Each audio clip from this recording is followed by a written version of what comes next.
আলাইকুম রহমতুল্লাহি ওয়া বারাকাতুহু। আজ পবিত্র জুম্মার দিন, সকলকে এই জুম্মা মুবারক। দেখুন, এই জুম্মার দিনে একটা কথা আপনাদের সম্মুখে বলি। আল্লাহ পাক রব্বুল আলামিনের কাছে দোয়া করি যে কথাটা আমি বলতে যাচ্ছি, যে হাদিসে পাকটা বলতে যাচ্ছি, আল্লাহ পাক যেন আমল করা তৌফিক দান করে। দেখুন, এই জুম্মার দিনে অনেক মানুষকে দেখা যায় কি, অনেক মানুষ এরকম আছে যারা শেষে জুম্মার দিনে আপনার মসজিদের মধ্যে আসে। অনেকজন এরকম নিয়ত করে থাকে কি, এত তাড়াতাড়ি মসজিদে গিয়ে লাভ নাই, শেষেই যাব। তো এরকম অনেক মানুষকে দেখা যায়। তো যেটা আমি বলতে যাচ্ছি কি, জুম্মার দিনে আপনি যদি মসজিদের মধ্যে আসেন, আগে যদি আসেন, তো আল্লাহ পাক আপনার উপরে কত খুশি হয়, কত রাজি হয়, আপনি কি জানেন? হাদিসে পাকের মধ্যে এসেছে, এটা মিশকাত শরীফের হাদিস, কি হযরত আবু হুরায়রা রাদিয়াল্লাহু তাআলা আনহু তিনি আপনার বর্ণনা করেন, রাসূল পাক সাল্লাল্লাহু তাআলা আলাইহি ওয়াসাল্লাম নবী আমার বলেছেন কি, জুম্মার দিনে আল্লাহ পাক রব্বুল আলামিন কি করেন, দুটো ফারিস্তাকে মসজিদের মধ্যে আল্লাহ পাক নিযুক্ত করে দেন। দুটো ফারিস্তা জুম্মার দিনে আপনার মসজিদের গেটের মধ্যে আপনার হাজির হয়ে যায়। আর মসজিদের মধ্যে মানুষ যখন আসে, মানুষ প্রবেশ করে, তো প্রতিটা মানুষের নাম ওই ফারিস্তা কি করে, আপনার খাতার মধ্যে আপনার নোট করতে থাকে।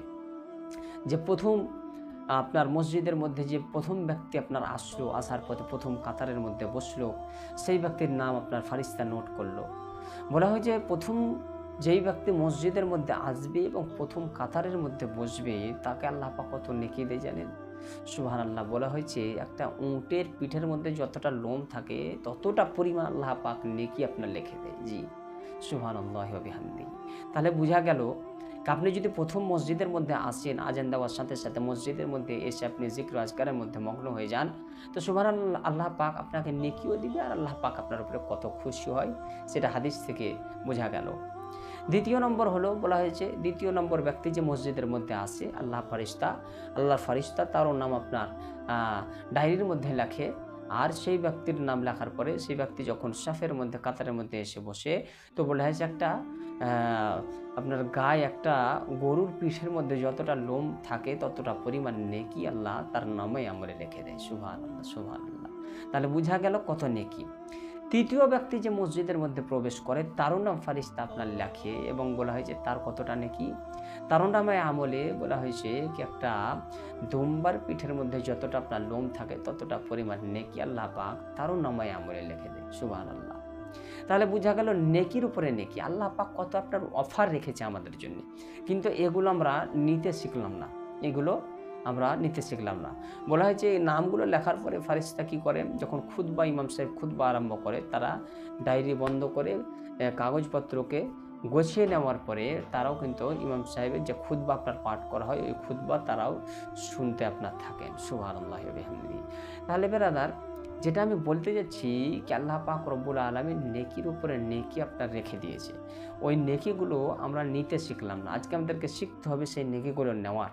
মসজিদের মধ্যে এটা মনে করলে হবে না কি জুম্মার দিন নামাজ পড়তে হবে, যেতে হবে, এইরকম করে নামাজ পড়লে আল্লাহ পাক আপনার উপরে রাজি খুশি হবেন না। তাহলে যেইভাবে নামাজ আদায় করলে আল্লাহ পাক আপনার উপরে রাজি খুশি হবে, সেইভাবে আপনাকে নামাজ আদায় করতে হবে। মসজিদের মধ্যে আজান শোনার সাথে সাথে মসজিদে আসুন, ইনশাআল্লাহ যে নেকি বলা হয়েছে হাদিসে পাকের মধ্যে, সেটা তো পাবেনই, এবং আল্লাহ পাক রব্বুল আলামিন খালিক ও মালিক আপনার উপরে খুশি হবে। আল্লাহ পাক রব্বুল আলামিন যখন আপনার উপরে খুশি হয়ে যাবে, তো আপনার বেড়া পার হয়ে যাবে। সুবহানাল্লাহ। অতএব জুম্মার দিন সকলকে বলবো, মসজিদের মধ্যে আপনার টাইমে একদম আজানের সাথে সাথে মসজিদের মধ্যে যান, আগে মসজিদের মধ্যে যান, জিক্র আজকার করুন, নবীর উপরে দরুদ সালাম পাঠ করুন, ইনশাআল্লাহ আমলের মধ্যে মগ্ন থাকুন। আল্লাহ পাক যেন সকলকে আমল করার তৌফিক দান করে, সকলের ইবাদতকে যেন আল্লাহ পাক কবুল করে। আসসালামু আলাইকুম।